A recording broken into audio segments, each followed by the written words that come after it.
Live from Washington, D.C.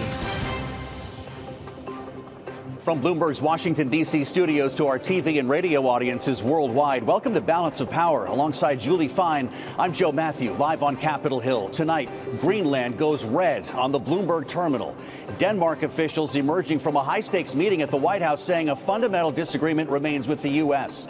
President Trump now pressuring NATO to support his effort to acquire the Arctic island. We'll talk in a moment with Senator Thom Tillis about his upcoming trip to Denmark and his pushback on the DOJ's investigation into Fed Chair Jay Powell. Stand by for that interview live on Bloomberg. Also, high alert. President Trump said Iran's killing of protesters has stopped after his threat to take action. The region bracing for the worst, impacting airlines, oil markets, and American military bases. We'll have the very latest. And entry denied. The Trump administration suspending visa applications from 75 countries. We'll look at what's behind this latest change on immigration policy. We begin live on Capitol Hill on a very busy day here. Once again in Washington, tensions escalating with Iran. A power struggle over control of Greenland. And, of course, questions this week about the independence of the Federal Reserve. We tackle it all now with a special guest. Republican Senator Thom Tillis of North Carolina is with us. He serves on both the Senate Banking Committee and the Senate Judiciary Committee. And, Senator, it's great to see you. Thanks for being back on Bloomberg TV and radio. You're the man of the hour, which is why we came up to Capitol Hill to talk to you. And I'm going to start with Iran on this parade of issues that we have to discuss here. The president saying earlier today that the violence has stopped. The killing has stopped, he said, and the executions have been canceled. Is any potential strike canceled as well? Look, if he's heard that from sources on the ground, I'd have to see the sources. But this is a murderous regime that never stops killing. It's just a matter of how many, not whether or not they're pursuing it. So I'm very skeptical that something overnight could have actually occurred to have gotten from thousands to zero. Just doesn't make sense to me. Pretty remarkable. You had a speech on the floor of the Senate the other day in which you said that you are sick of stupid. Made a headline in the Washington Post, and you were talking in that speech about the people around the president, not Donald Trump himself. Is he getting bad advice? I think the president is. I've enjoyed a good relationship with the president. It's probably different from other members. I'm very direct. Look, I spent 20 years in top-tier management consulting. I spent 20 years in legislative politics. I like to think that I can help look around corners.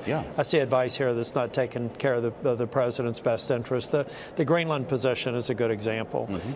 We need people to make sure the president has a fully weighted set of criteria before he moves forward on some of these policies. I see no path where his aspiration for Greenland occurs unless it's a negotiation and something far short of what he has in mind. We talked to Senator Chris Coons at this time last evening, who I know is taking part in a bipartisan codel to Denmark with you and others. He was strident in his language, making it clear that NATO is at stake. Is that where we are? No, I think we're going to get into a little bit of hyperbolic language here. Chris is a friend of mine. He's a Democrat. I could see where he's may take that position. But I've been the Republican leader of the Senate NATO Observer Group since 2018. Yes. I'm going there to reassure everyone that unlike what angered me last week was one of the president's advisors making the statement that it was the position of the U.S. government that Greenland would become a part of the United States. He doesn't have an election certificate. He is not a member of the Article 1 branch. I am. It can be his position. It can currently be the position of the president. But the people, the people in Denmark, the NATO countries, our allies, our partners, the people who have gone to war with us, fought side by side with us, lost lives when they came to Afghanistan, consistent with their Article 5 commitment in NATO. I want to make them very aware of the fact that there is not support for this in Congress, regardless of what they may say in the White House. I think that an illegal taking of another territory and from a sovereign nation and a member of NATO is just not good advice. And I'm going there to tell them there's at least one branch of government that stands with the NATO alliance. It's still wanting to achieve the president's goals. Of course, we need to project power in the Arctic. Of course, we need to counter what were the first ever joint military exercises with China and Russia in the Arctic. Let's get there in a faster, more sustainable, less acrimonious serious way that strengthens the nation alliance, not putting it into question. We've heard a lot of justifications for this idea. It was critical minerals, it was strategic importance, the fact that it was a neighbor. Today, the president says we need Greenland to build the Golden Dome. Would you be able to assure officials in Copenhagen that there will be no military action against Greenland? If there is military action against Greenland, I will be one of the first people to file and co-sponsor a war powers resolution. It will pass. Yeah. That is what I'm trying to communicate to the president. We want to help him. I support the vast majorities of the president's policies, have in the past, will in the future. But we have to speak truth to power when the single most important alliance in the history of the democratic world is put into question, and it shouldn't be. So if I understand with the meeting with the foreign ministers that they came away frustrated and that Vice President Vance may have taken a different position, I just respectfully disagree. Just to be clear, this is not the way you strengthen alliances that are vitally important for the safety and security of this world. Understood. To be clear, the existing arrangement that we have with Denmark and with Greenland would allow us to position that's Golden why, Dome elements, would it not? As a fiscal conservative, think about this. We don't have to pay whatever we have to pay or go to the expense of whatever it would take to take this country and then have it discounted with all the loss of alliances.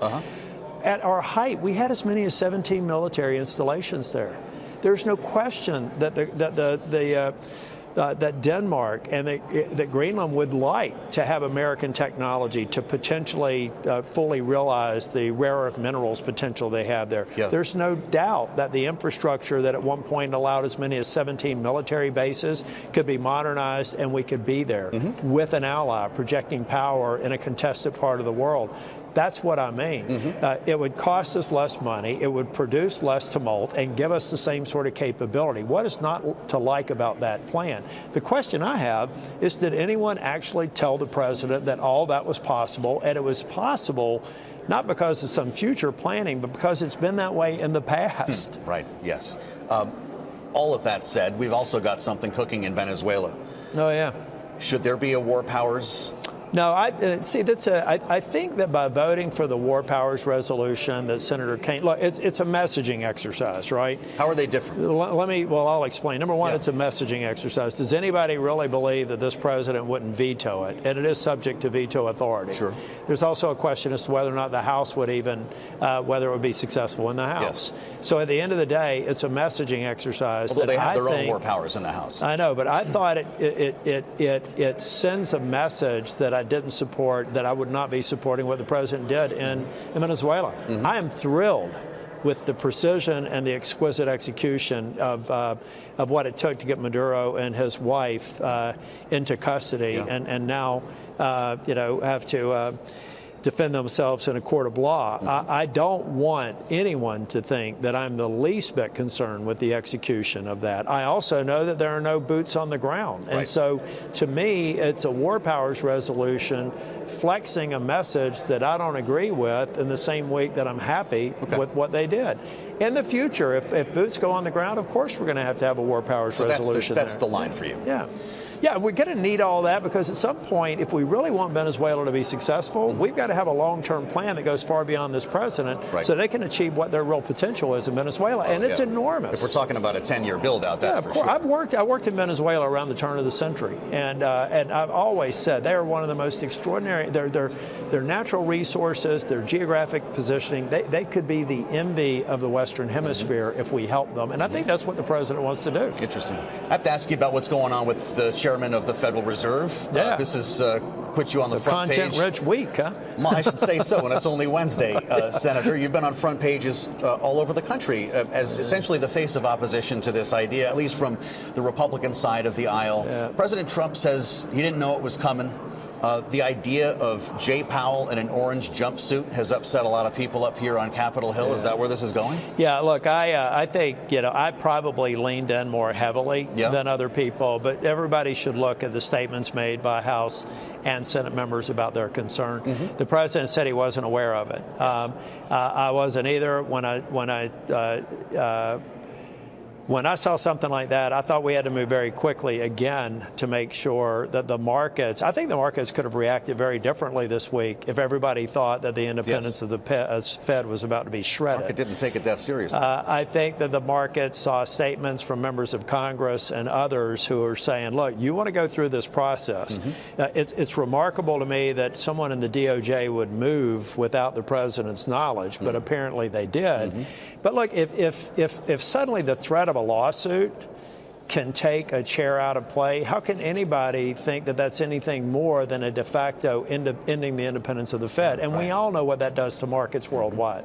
You said that you would block the president's efforts to name a new chair until this matter is resolved. Yeah. How do we define resolve? No, actually, to be clear, I will block any effort to name any member of the Fed board. Understood. Until this matter is resolved. How do we define resolved? With charges withdrawn, or it's either got to be fully adjudicated, okay, or they don't move forward with an indictment and they close the case and they explain reasons why. It'll take as long as they've chosen to take. I didn't put them here; they put them here. Yes, and I think that because to me, to move on would almost validate that this is a way that you can actually get the Fed under heel. Yeah. I mean, that's why I'm not trying to be cantankerous. Again, I support this president. But in this case, how can anybody logically say, well, we'll move on from Chair Powell and not think that that becomes a device for influence over the board? Yeah. So to me, it was just something that we had to do fairly quickly because I was mindful of how the markets could react, and I was very pleased to see a fair number of Republicans on both sides of Capitol. Yeah, as I mentioned, this has upset a number of people up here. The markets are and many waiting for more. some Look news at former Treasury secretaries. Look at, I mean, this is a bipartisan concern. Didn't seem too happy about it either. I'm not going to speak for him, but he didn't appear to. He did not appear to be. So could we end up in a world where Jay Powell says, you know what, I'm not going anywhere, and he's on the board till 28? He could be. But, I think that everything that I've heard from Chair Powell is that he was stepping down from the chairman's role, and he may or may not serve out his entire term. Yes. But with this sort of a flex from some person in the D.C. district, I know how I would react to it, and we'll just have to see how Mr. Powell does after the underlying matter's adjudicated. We just walked through 3 big buckets here. Yeah. Do you like the way you're being framed in the media as the check on Trump, the Republican? No, I don't. You can say no. I don't. You said you've never had an argument with him. President Trump and I'm going to throw this phone over here because somebody's trying to call me and I'm tired of. I think you should take It's probably a friend of mine because I we'll do. Wait for you. I play tricks on them. I call them during y'all's interviews. I did it with McHenry the other day. Thank you. So maybe he's getting me back. So but that's anyway, who it was. Look, I am trying to, when I decided to retire, I felt like I could be a much better advisor to the president and disintermediate any thought in the press that when I agree with him, which is the majority of the time, I'm only doing it because I'm afraid of my reelection prospects. To me, I felt like I could be a much better resource to the president to check against some of the amateurish policies that he is pursuing by being completely independent to call balls and strikes. It's why we put in the statement what we did. I am here to make sure that this president has a strong legacy. There are people working for him who couldn't care less about the legacy. They care about the moment and the transaction. I care about how this president is remembered in history because a successful Republican president, in my opinion, is a successful nation. So you think you're surrounded by the wrong people? No, I haven't said that. He's got some good people there. I'm going to go through a list because I've decided. I've talked to him individually. I'm going through a list. I'm saying the majority of you guys are good stuff. But some people are giving the president advice is problematic, and it's my job to speak truth. And hopefully we'll maintain a good relationship. That's entirely up to the president. Well, we appreciate your candor very much, and I always enjoy the time. I appreciate your spending some time with us this evening on Capitol Hill, Senator. Thank you, Joe. That's, of course, Thom Tillis of North Carolina. We check back in with Julie Fine now in our Washington bureau. Julie? Thanks, Joe. And that certainly was such a wide-ranging interview. So let's bring in Bloomberg's Washington Deputy Bureau Chief Laura Davison to talk about the developments with Greenland and everything that we just saw there. But I want to start with what Senator Thom Tillis had to say. He said he's throwing balls and strikes. He certainly did in that interview, saying the president is really getting bad advice and that there's not support for military action in Greenland in Congress. Yeah, Tillis really didn't mince any words there. He said that, he even went to call call it, amateurish policies that the president is pursuing here, and that he was clear that the Senate is already hopping mad about Venezuela, and so if there were to be some sort of military incursion into Greenland, that would be a huge problem for senators, Republicans, Democrats, both chambers of Congress, and that this would be something they would clearly oppose. We're already seeing Europe take this threat very seriously. They announced today Germany, UK, France are all sending military personnel to defend Greenland, and that the NATO was really stepping up against the U.S. So this is something that both the senators are taking seriously, saying, "Hey, Mr. President, don't do this," as well as our allies in Europe. The words fundamental disagreement came out today, and you have the Greenland premier saying unequivocally, we do not want to be part of the U.S., but yet the White House is talking about this working group. What happens from here? It's clear that those two sides are not going to agree, and this is probably going to continue in this sort of agree to disagree category. We really saw the Trump administration, earlier this year talk a lot about, maybe we could, kind of basically convince them that Denmark has been bad and that the U.S. would be better. Polling most recently shows that 94% of Greenlanders don't want to be part of the U.S. Only 6% said that they would. So it is a clear majority within the country that say they don't want to join the U.S. Listening to Senator Tillis, he said, he can publicly be a check on this presidency because he is not running again. You've heard some Republicans talk about Greenland, but nobody to the level that Senator Tillis did. But do you think it's because basically he's not running again? He has nothing to lose. This is, one of the things when you are unchained from re-election is you're able to, be a lot more candid. That's why we've seen him come out and be, the most forthright when it comes to protecting Fed independence and willing to oppose nominees. The same with Trump's tax bill back in the summer. He was also one of those lawmakers who said, hey, we need to look at health care and look at some of these other issues that are going to affect my fellow Republicans who are running. It's clear in the interview and his public statements that Tillis is very concerned about the Republican Party and not just Trump's presidency. Bloomberg's Laura Davison, thank you. Let's check back in with Joe Matthew, back again live on Capitol Hill. Joe?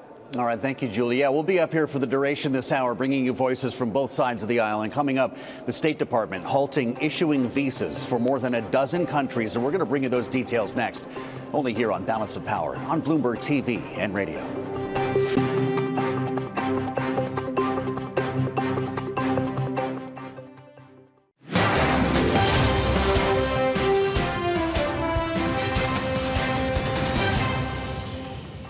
This is Balance of Power on Bloomberg TV and radio. I'm Joe Matthew, live on Capitol Hill alongside Julie Fine, who's at our Washington bureau. As we turn to the markets, the S&P 500 closing lower for a second day today. Its first back-to-back losses of the year, with investors unimpressed by bank results out earlier in the day. For more details, we turn to Power Moves with Bloomberg's Romaine Bostick, who's live at World Headquarters in New York. Bank of America, Wells, not good enough, Romaine? Yeah, not really. We came into today with some expectation that some of the earnings that we were getting out of these names would provide a boost to the market. You certainly did not see that with regards to the S&P 500. And a big part of the reason is what you just alluded to, Joe. You flip up the board and you take a look at those bank stocks here. The KBW Bank Index as a group down about 0.7%, but you saw some meaningful moves lower in Citigroup, in Bank of America, and Wells Fargo. For some of those names, at least two of those names, the worst day going back to some of the Liberation Day sell-offs we saw in April of last year. That's not because these companies aren't growing. It's not because these companies didn't beat earnings. All three of them did, but there are a lot of concerns here about rising costs as well as concerns about volatility and, quite frankly, the state and uncertainty when it comes to the U.S. economy.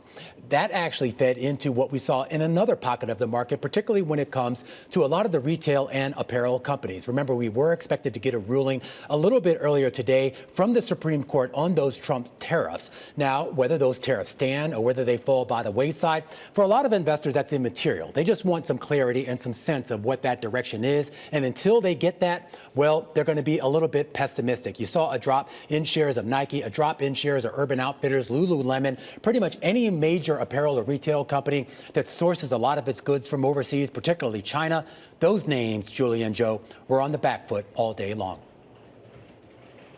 Bloomberg's Romaine Bostick, it's always great to have you with us. And the State Department announcing that it will pause issuing immigrant visas for people from 75 countries targeting foreigners who could require public assistance while living in the U.S. The move applies only to people seeking to live and work permanently in the states and doesn't apply to tourists or temporary work visas. In a post on X, the State Department said countries on the list include Somalia, Haiti, and Iran. And while the department didn't immediately provide a full list of the countries involved, it did say that it applies to nations, quote, whose immigrants often become public charges on the United States upon arrival. Here to break it all down for us is the author of the story, Bloomberg's Eric Martin. Eric, thanks so much for being with us. Thanks, I want to begin with, this is a big list, 75 countries. Brazil is on there, not a country you often see on these lists. Can you kind of go into why you think that is? Sure. Well, Brazil's on there, Russia's on there, Iran. We've seen 75 countries. So Brazil has a lot of good company on the list. But our understanding is that, of course, the State Department has data on looking at benefits and which immigrants from which countries tend to use U.S. benefits when they come to the U.S., and that's been kind of the guide for deciding on these 75 countries. As you mentioned, this is for immigrant visas, so this is not affecting people coming here this summer for the World Cup or people coming on business and tourist visas. This is more likely going to affect family members of people currently in the U.S. and others who are looking to move here to live and work on a permanent basis. Yeah, that brings me to my next question. Who gets hit the hardest by this? Yeah, well, it's being described to us by attorneys who work in the immigration space as, rather than being kind of surgical to try to prevent people from taking advantage of immigration of the benefits, kind of being a sledgehammer approach and overly broad in the opinion of some immigration attorneys, because they say that there are already safeguards in place to make sure that people who are coming to live here are not taking advantage of the system. But these are an indefinite pause. But we understand it's also not going to last forever. I mean, this is something for the State Department to go through and kind of, from the State Department's perspective, to improve and fix its own vetting procedures for these applicants who are coming in and looking to live in the U.S. Before I let you go, I do want to ask you about Venezuela. The acting president is sending a group to meet with U.S. officials the same day the opposition leader is here as well. Well, tomorrow is very much Venezuela Day here in Washington. We're going to see Felix Plasencia, who is an advisor and somebody of great confidence to the new acting president in Venezuela, Delcy Rodriguez. He is the ambassador, the head of the Venezuelan mission in the UK. He's going to be here having conversations following on others last week about reopening embassies in both capitals. But at the same time, Nobel winner, as you said, Maria Corina Machado, we understand, at the White House tomorrow to meet with President Trump. So kind of these two rival camps, or two rival groups who are both interested in being in government in Venezuela, both in Washington on the same day. Now, is the U.S., is it still targeting oil tankers, or is that sort of dying down with everybody coming to the U.S.? Well, this deployment in the Caribbean is still in place. We understand that there is this kind of quarantine that the U.S. has been continuing to interdict Venezuelan tankers. We saw President Trump talking about the back inventory of Venezuelan oil that's going to be sold into the market to benefit both the U.S. and the Venezuelan people, in his words, in his message. So oil very much still, of course, as you said, especially with President Trump's meeting last Friday with U.S. oil company executives, oil still very much in focus in terms of the conversation on what happens next in Venezuela. And Eric, we know we can count on you to watch it. Bloomberg Eric's Martin, thank you so much. And now let's get back to Joe on Capitol Hill. All right, Julie, we thank you. Coming up on Balance of Power, Greenland's prime minister ruling out joining the U.S. We'll discuss the latest developments on all of this. President Trump's plan to acquire the Arctic island with former Democratic Congresswoman Jane Harman. It's next on Bloomberg TV and radio.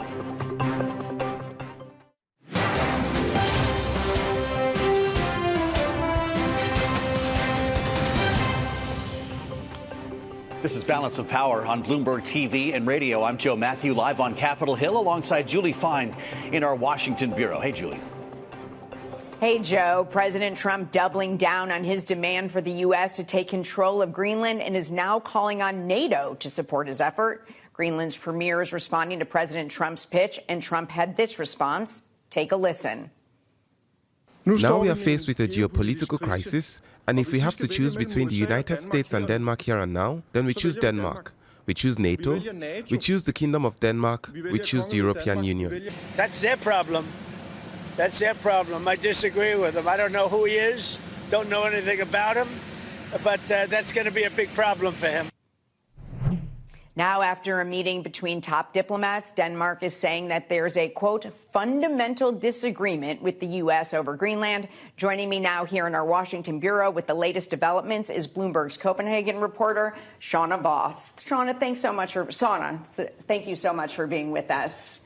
Really appreciate you being here. I know you just came from Capitol Hill, where foreign ministers were meeting with senators to talk about the developments today. What are you hearing? Yeah, and before that meeting, they met with Marco Rubio and J.D. Vance to discuss the way forward in this diplomatic spat. Greenland's foreign minister and Denmark's foreign minister, they came out afterwards saying fundamental disagreements still exist. They agreed to disagree. Trump, he still wants to own Greenland, but they were also very happy when they came out, and they seemed it seemed to have been going better than they had feared. So they basically decided to establish a high-level working group to talk about a way forward. So definitely not an escalation of the spat. But when you talk about a way forward, you listen, you see what we just heard. You heard the foreign ministers and premiers saying one thing, and then you hear the president completely not on the same page there. So I'm curious what this working group really has to work with. Yeah, and that is a big question mark still. The Danes have been quite clear that we need to see a different tone from Donald Trump if we are to start finding solutions to that. So they have asked Vance and Rubio to go back and pass on the message to the president, hoping that this could be a start of a more diplomatic conversation. Now, we'll see whether Trump will do that. He's already been out since the meeting saying he needs Greenland, but at that time he said he hadn't been briefed on the talks with Denmark and Greenland. The hope is really that this could be the start of a constructive kind of solution-finding way forward. But the Danes have also said there's no guarantee from here. Sanne, thanks so much for rushing back here to be with us. We really appreciate it. And President Trump this afternoon said that he has been informed that Iran will not be executing protesters and that the killings have stopped. Take a listen. The killing in Iran is stopping, and it's stopped, and it's stopping. And there's no plan for executions or an execution or executions. So I've been told that on good authority. For the latest on the geopolitical impact on all the events unfolding in Iran, let's bring in Becca Wasser of Bloomberg Economics. Becca, thanks so much for being with us. We really appreciate you. That was a very different tone today from President Trump, much more measured than we've heard in recent days when it comes to Iran. But yet the White House apparently still mulling some strikes. Yeah, right now, everything is on the table still. The president has said that he has on good authority that they've stopped the killings, but he wants to wait and see exactly what happens. So he's retaining all of the options that have been talked about in the National Security Council meeting on Iran that happened just the other day. So all of that to say is we still could see strikes, but this does seem to be de-escalating a little bit or stepping back from where he's been. Yeah, is there any timetable that you're feeling? Well, I'm not necessarily sure exactly of what time, and honestly, I don't know if the White House is either, but I think there have been some indications and warnings, as we say, that point to the fact that strikes are being considered, and airstrikes in particular. You know, the U.S. have a lot of military in the Caribbean. Does that really affect their decision here? Well, it somewhat does, because there are assets that are in the Caribbean that they're not going to be in the Middle East. And so one of them is an aircraft carrier, which is a great example of U.S. power. There's U.S. firepower in aircraft. And right now that's in the Caribbean and not in the Middle East. So it wouldn't be useful in potential strikes. And also there are U.S. personnel that we know now are being moved out of the region. Yes. So this is a force protection measure that often occurs before any potential action that the U.S. were to perhaps take, but also any action that could be a retaliatory measure by Iran. It's trying to protect forces and assets wherever possible. So all of that to say is it could be an indication that strikes are on the table, but it also is a measure to ensure that U.S. forces remain safe. Becca Wasser of Bloomberg Economics, thank you so much. And let's now check back in with Joe Matthew. He's on Capitol Hill. Joe? All right, Julie, thank you so much. For more on these developments coming out of Iran specifically, we'll want to add the voice of Jane Harman, the former Democratic Congresswoman from California, is with us right now on Bloomberg TV and radio. It's great to see you, Jane. Thank you so much for joining. The president indeed saying today, after all the saber rattling, that the killing has stopped, the executions have been canceled. So no strikes? I'd love to see proof of that. Nobody seems to have any proof of that. That would be good news, and he should be commended for achieving that if he has achieved that.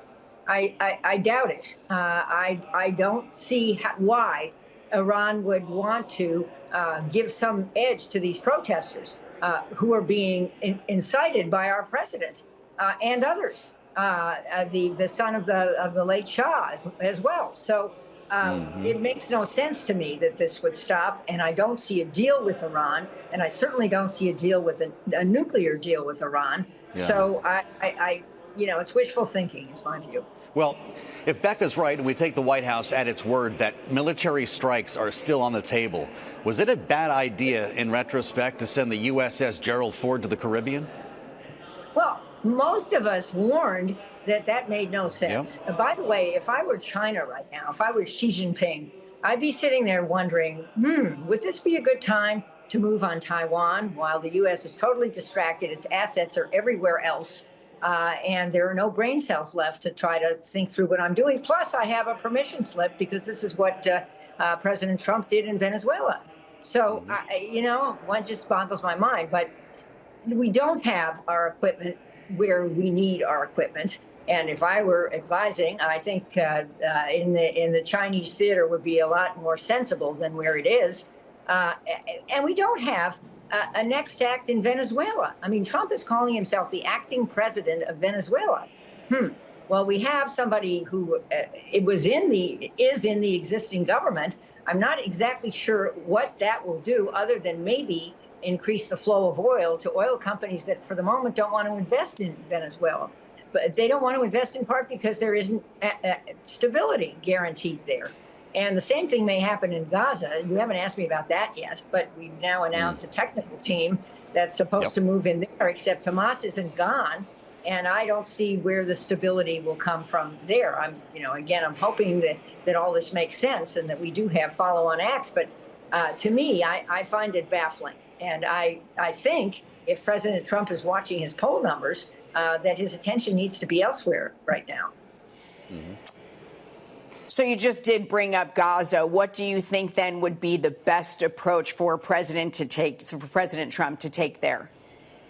Well, I think announcing a technical team where he is somehow the president of this team and reaching for some foreign leaders like Keith Starmer. I had thought Tony Blair was going to be part of this, but okay, the UK prime minister, fine, the current one. But Palestinian technocrats is a good idea. I haven't heard that the Palestinian Authority has agreed to this. Also haven't heard that Hamas is out of Gaza. Hamas is still governing Gaza, and the Israelis have not been able to remove totally Hamas. And if I were Hamas, I wouldn't want to be removed. To where? And if I were 2 million people still living in Gaza, I would wonder what will happen to me. So I don't really see that this is a plan. Again, I think it's a wish. Wouldn't it be nice to have peace in Gaza? Wouldn't it be nice, according to me and our former doctrine, to have a Palestinian state living side by side in peace with Israel, with responsible governance on both sides? You mentioned Venezuela, Jane, and we're going to take you around the world back to the Caribbean because the president of the United States just posted on Truth Social, and we just put a red headline on the terminal. He just spoke with Delcy Rodriguez, and I'm reading this to you as I'm learning it at the same time. He says we're making tremendous progress as we help Venezuela stabilize and recover. Many topics discussed, including oil, minerals, trade, and of course, national security. He calls it a partnership, Jane, between the U.S. and America. Venezuela will be a spectacular one for all. Venezuela will soon be great and prosperous again, perhaps more so than ever before. Sounds like he wrote it himself. Should we then assume that Delcy Rodriguez is running Venezuela and not President Trump? I think we should assume that she is cooperating with President Trump, is in the political party that has not been elected to run Venezuela. That political party and that election was discounted by Maduro. And so he was unlawfully serving as head of Venezuela. And we don't have any details, and we don't have any proof that oil companies, best I can read, think it is safe to invest in Venezuela at the moment. And the numbers that are kicking around are just numbers. Venezuela, apparently, according to one report, gets to decide how much oil reserves it has. There's no independent verification of whether it actually has those reserves. So, and there's no increased freedom for Venezuelan people that I can see yet. That would be nice, but the the duly elected party has not been invited back to assume power. So, yes, I mean, maybe this is a partnership. Good thought, Joe. Maybe. What do you think would be the best outcome tomorrow, then, when officials from Venezuela go to the White House to meet with President Trump? And he's also meeting with the leader of the opposition party as well. The leader of the opposition party, is she coming to the U.S.? She was in Rome meeting with the Pope. You mean the one who was elected, who got the Nobel Peace Prize? She will. Or somebody? Yeah, she will be in the U.S. tomorrow as well. Well, that's impressive. I think that is a really good move. And she is, by all lights that I can tell, an extremely responsible person who got the award from not just the Nobel Peace Prize, but the award from Freedom House, where, full disclosure, I serve on the board. And I think it would be good for him to get her perspective on this thing. And I think those are good moves. Talk is good. Military action without a day after plan is not good. Jane, you've spent a career in national security and intelligence. Is this the most dangerous moment we've been in geopolitically since Donald Trump has been back in the White House? Yeah, you think? Yeah, I think this is a hugely dangerous moment. If I had to think about what threat is out there that no one is paying much attention to, I think we did it for a few hours, but not now. What about ISIS? ISIS is attacking in Africa. ISIS is capable of attacking in the Western Hemisphere. We have reduced our cyber defenses in the U.S. We are distracted with deportations and with these various, depends what you want to call them, excursions into other countries where we are threatening military action and sharing governance. And I worry a lot that we are ripe for another 9/11. A quarter of our population wasn't born on 9/11. It was a generation ago. And people like you and me, Joe, are not the youngest, fruit on the tree. Speak for me. Very young fruit. But in any case, that was not meant in any other way than just to be funny. But what I'm saying is we're ripe for another 9/11, and it could be more catastrophic. And our attention is elsewhere, as it was 25 years ago. Well, I'm catching up with you, Jane, but I will say that you have been very consistent on this for the past couple of weeks. And every time that the U.S. delivers a strike in Syria, we think about it. We know that this is something that you've been very consumed with recently. Well, let's hope I'm wrong. I would like to be wrong. I would like peace to break out. I would like Trump to earn a Nobel Peace Prize for achieving peace in all of these hotspots in the world. But they're not so peaceful yet. And it's you asked me, is this the most dangerous time in recent memory? My answer is absolutely yes. Jane Harman, former Democratic Congresswoman from California, thank you. And let's check back in with Joe on Capitol Hill. All right, we're doing this together, Julie, because coming up, a House panel voting to approve the bill aimed at curbing lawmakers' stock trading. The stock ban is back, and we're going to discuss the implications, the backlash with our political panel. Coming up next on Balance of Power, only on Bloomberg TV and radio.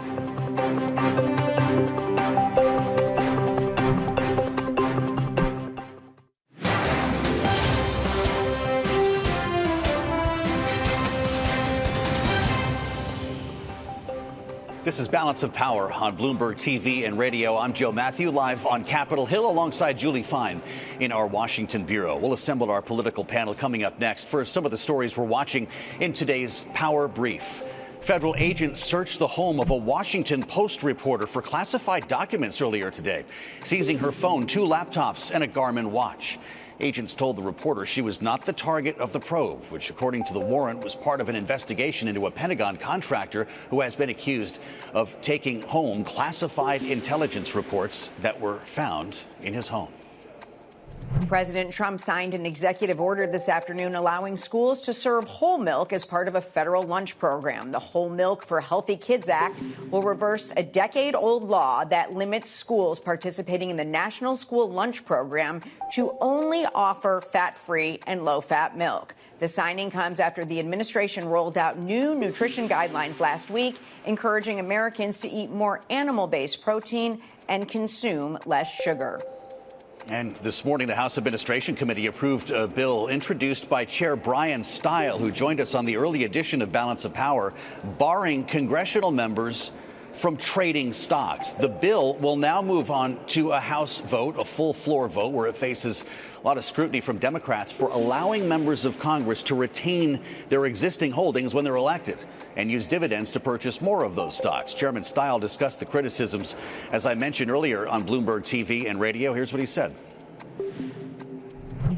This bill strikes the balance. I think it does 2 key and important things. One, it does prevent members from being able to profit off of insider information, but it also makes sure that individuals who've had successful private sector careers are still able to come to Congress. I think it's important that we have an array of members that come to Congress, but once they're here, I think the American people deserve to know their member of Congress is not day trading stocks.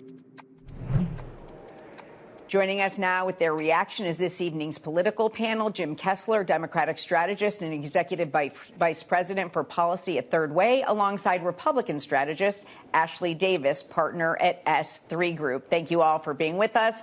Let's start with that stock ban. What do you think? Does it go? This is one that they're going to have to explain the vote. Yeah, they're going to have to. Look, there needs to be a stock ban. There has been, close to day trading with members of Congress using inside information and making huge profits for it. I think Democrats have a point here that when you're in Congress, your money should be in a mutual fund or something like that, because you can make a lot of money, you know things in advance, you can help your own stock. So I think this is a good step. I wish they went a little further. Well, just like in the administration, if you have a job there and have to get Senate confirmed, you have to go put your assets into a blind trust. So it should kind of be the same for Congress. The only problem I have with the Democrats voting against it, this issue's been hanging out there for a long time, at least talked about even more this past 2025, last year. But at least it's a step forward. I still don't know if this bill as is would pass the Senate, and I don't know if Thune will bring it up. But if the Democrats vote against it when it comes to the whole floor, then it's like they don't have anything unless you guys win the House in November. We're going to go out to Joe in just a moment at the Capitol. Oh, Joe, Joe's here now. Joe, go ahead. Joe, go ahead. Well, I'm just curious what everybody thinks about Alexandria Ocasio-Cortez calling this a scam bill. Jim Kessler, there's a competing bit of legislation that would not allow lawmakers to bring their investments. They'd have to divest everything before coming to Congress. I guess the question is, could that pass? Yeah, I think calling this a scam bill goes too far. I do think it is a step forward. It is not as far as Democrats want to go. And look, Democrats have been making the case in the last year that this administration is corrupt and does a lot of, under the table dealing, particularly the Trump administration and, crypto and other places. So this is part of a theme that they want to bring into the midterms. But I do think this bill makes progress, but it doesn't go as far as it should go. Mm-hmm. Ashley, would that? I don't think the other bill would pass the House or the Senate. So again, it goes back to the AOC. Does the more draconian bill keep good lawmakers from working in Congress? Would that actually prevent talent from coming up here to Capitol Hill if they had to divest? I think it would hurt. I mean, I know, again, when you are in an administration, no matter who you're in, you have to put all of your assets in a blind trust. You potentially lose a ton of money. I mean, this is why you're serving your country. That's what people think about. If you're coming to Congress to serve for 10 years or 20 years, that's a whole different situation. But listen, I 100% agree on the bill. I think what the bill today was doing was try to make sure that this other extreme bill didn't get more momentum. In the short time we have left, I'm going to refer to an interview that Joe did a short time ago with Thom Tillis on Capitol Hill. And again, a very loaded question for the short time we have left. But Tillis said he does not believe that there is support for taking Greenland in Congress. I want to know what both of your opinions are. This is such a horrible idea. I hope there isn't support in Congress for taking Greenland. Like, you have a NATO country, Denmark, sending military assets to Greenland to protect against an attack from the United States. Like, what are we doing? How does this end? It is a bad idea. I hope Tillis is right. I actually think that this is rhetoric and a negotiating tactic. Obviously, I don't necessarily agree with the negotiating tactic, but we all know for the last 5 years that we've watched the president be president, or, we had a little break in there, this is how he is. I do not think we are going to attack Greenland. We're not going to take over Greenland. I do think that from a national security perspective, the amount of submarines that are from Russia and China that are now surrounding, and even more so, the waters around Greenland. I'm sorry, I keep saying Iceland because of our earlier conversation. But also, it's not the first time it's happened today. Because of the Golden Dome and the missile defense of that area with China and Russia. It is a strategic national security move, but we've been talking about for actually 100 years. Do I agree we should attack them? No. Do we agree we should take over? No. But I do think we get to some point where do they continue to be independent, or do they be completely independent, but we subsidize their national security and some of their financial security? And remember, we're talking about 57,000 people. There's also been cash offerings, which I don't think will work. Right. And look, there was a treaty that was signed in 1951. It allows America to do 98% of what Donald Trump wants to do without taking over the country. Once you take over the country, that is now your new frontier that you have to defend with American troops forever. This is how empires end. You overextend. Greenland, besides ending NATO, would be an overextension of the American empire. I would rather have we're going to be following the bead Greenland than Russia and China. Sorry, Joe. We'll be following the bead, guys, on war powers from up here. It's something that we're talking to lawmakers about on both sides of the aisle. Jim Kessler and Ashley Davis, I wish I were there with you, but great insights as always. Thank you for our great panel. Julie, fine, that does it for us here. I think we learned quite a bit from Thom Tillis. We'll find out later on. I'll be watching Truth Social to see if Donald Trump was watching, because he's been keeping his eyes on us lately. To learn more about these stories, all the interviews we conducted this evening, be sure to check out the Washington Edition newsletter. You can find it on the terminal and online. Julie, I'm on my way back to the Bureau. We'll see you back here tomorrow on Balance of Power. Can't wait to see on you, Bloomberg young TV man. and radio.